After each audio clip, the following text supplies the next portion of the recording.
I'm Big Ant, the CEO and founder of the charity Always an Alternative. The charity was created to challenge the mindset of young people and young adults and support them to make positive life choices. We do this through education, as we believe those that we work with deserve to make informed decisions and not mistakes. We offer multiple projects and services such as talks, workshops and seminars. We cover topics such as knife crime, antisocial behaviour, gun crime, gangs, grooming and county lines. From low risk to high risk, one-to-ones to lecture halls, we deliver our services in primary and secondary schools, alternative provisions, colleges, universities and even youth clubs. We'll pretty much go wherever and talk to whoever as long as we believe we can help. We also deliver sessions with professionals as well. We currently have 9 weapon amnesty bins around South Yorkshire. They've allowed us to prevent 3,000 weapons from reaching the streets.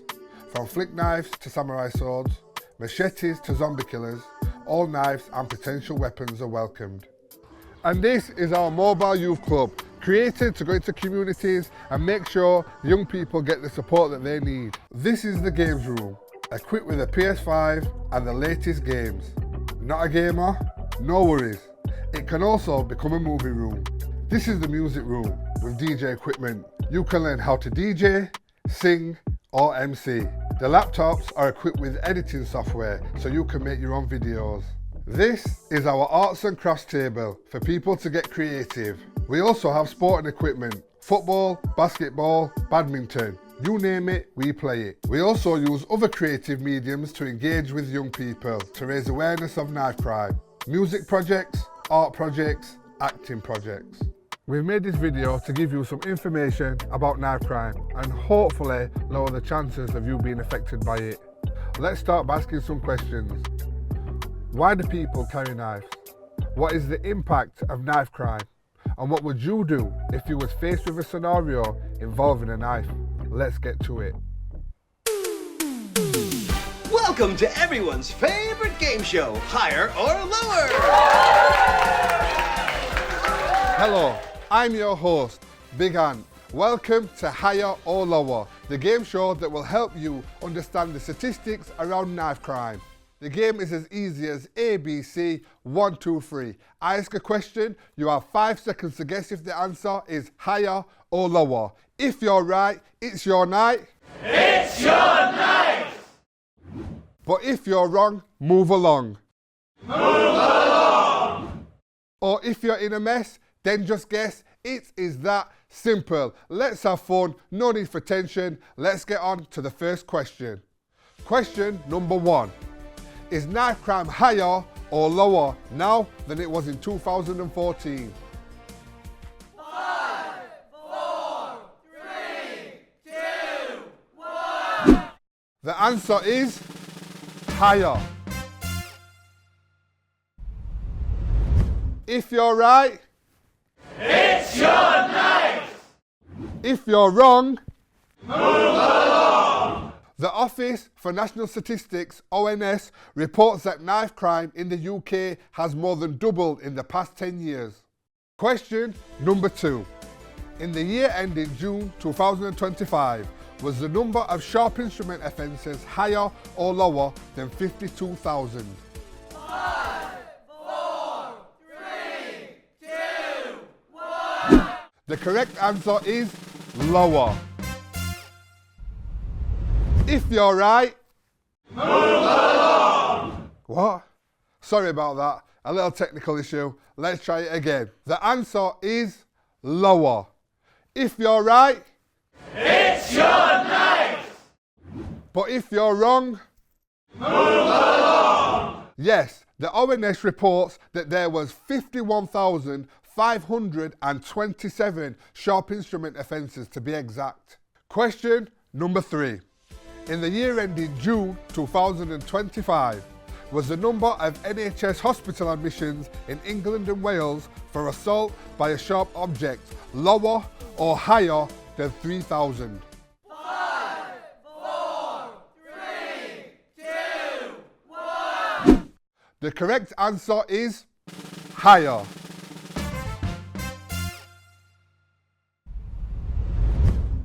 If you're right, It's your night! but if you're wrong, Move along! the ONS reports that there was in fact 3,460 NHS hospital admissions in England and Wales for assault by a sharp object. So, how are you doing? If you're 3 for 3, then you're a G. If you've gone any lower, you're a no-goer. Okay then, back to the questions. Question number 4. Are young people in the 13 to 19 age range at lower or higher risk of being fatally stabbed now than they were 10 years ago? 5, 4, 3, 2, 1. The answer is higher. If you're right, It's your night! but if you're wrong, Move along! the ONS shows that this age group is twice as likely to get fatally stabbed now than it was 10 years ago. I don't want to shock, I don't want to scare, but if you're in this age group, please be aware. Right, final question.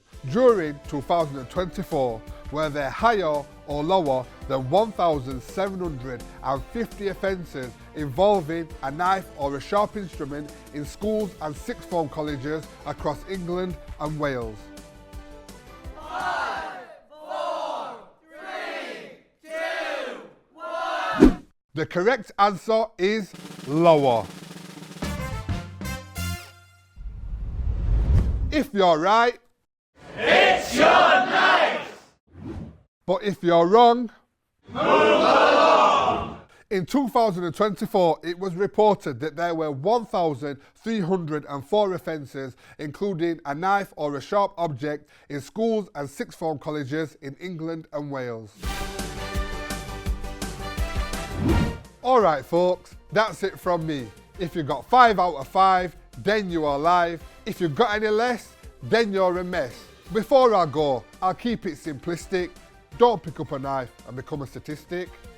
Have a great evening and goodbye.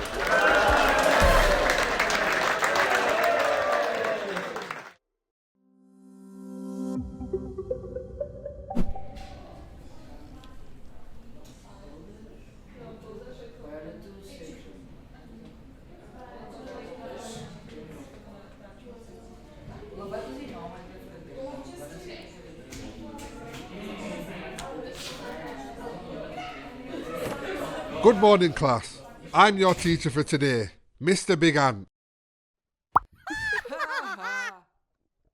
I'm here to talk to you a bit about knife crime. Why do you think young people carry knives? To smoke the ops, innit, sir? Can you say that in English, please? You know what I mean, sir. Put them in a pack. It means people might carry a knife to hurt people that they don't get on with. Yes, of course. That is the reason why young people might carry a knife. Does anyone have any other answers? For protection, sir. Also correct. But what might they be protecting themselves from? To protect the bag. Man can't take my peas like that.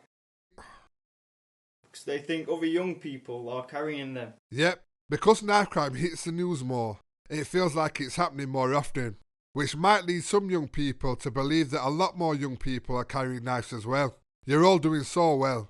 Does anyone have any other answers? It could be peer pressure, But why would peer pressure make someone carry a knife? because they would be made to do it and feel like there's no other option.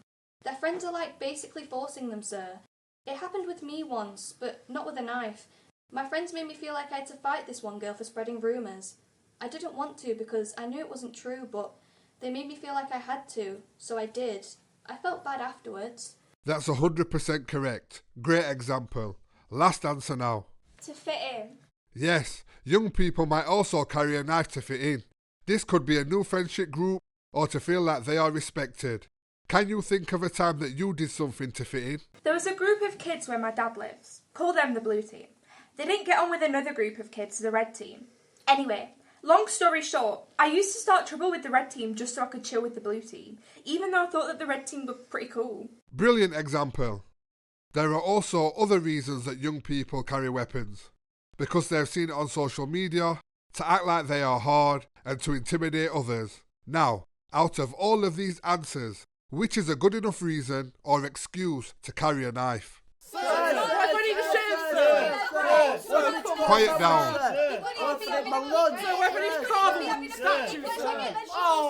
Come on, kids. Quiet down. Quiet!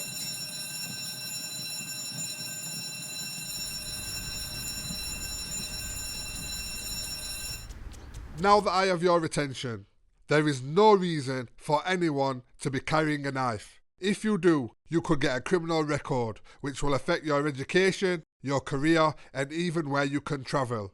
You can get a prison sentence, leaving your friends and family behind. Even if you don't intend to use a knife, you might end up seriously hurting someone. And finally, the knife could be used on you, as you are 3 times more likely to get injured if you yourself carry a knife. So ask yourself, is it worth it? Thanks, class. I hope you all learned something today. But before I leave, what do you need to ask yourself? Is it worth it? The impact of knife crime doesn't just stop at the attacker and the victim. The effects and destruction reaches a lot further than that. It touches friends, families and communities, and those that witness the incidents. There is no safe place to stab someone. Any knife-related injury could lead to death. You could suffer serious injuries, lose a limb, become paralysed, or end up with other mobility needs. You could lose function in your organs and lose too much oxygen and suffer a brain damage. Even scars can hurt with only a little change in temperature. Knife crime can have a massive impact on mental health. You could suffer from post-traumatic stress disorder, anxiety, depression, emotional numbness, the list goes on. And that's without mentioning trauma. Trauma that may never heal. It takes 1 second to make a poor decision. Would life in prison, with everything gone, and no support from your family or friends, help you realise that it just wasn't worth it? This part of the video is full of advice on what you should do in certain circumstances. Now, what would you do if you was threatened with a knife? Now, a lot of people don't know this, but you don't necessarily have to have a knife pulled out on you in person. A threat could be via messages, calls or videos. It might not seem as serious, however, this is serious and in fact a criminal offence. What would you do if somebody pulled a knife out on you? Should you A, try and fight the knife wielding person, or B, run? Fighting someone with a knife is not a good idea. You should not do this. You should always run. Should you A, run down an alley and through parks, or B, into built-up areas with CCTV? You should never run down alleyways, parks, or derelict areas. Always run into shops, places that are light, busy and have CCTV. If you need help, try to get the police, but if not, a member of public should help you. That's it for this knife crime awareness video. I hope that you've enjoyed it. Now, if you remember one thing about this session, I hope that it is this. If you're ever thinking about carrying a knife or getting into an argument that could escalate into violence, ask yourself, is it worth it? Is it worth it? Is it worth it?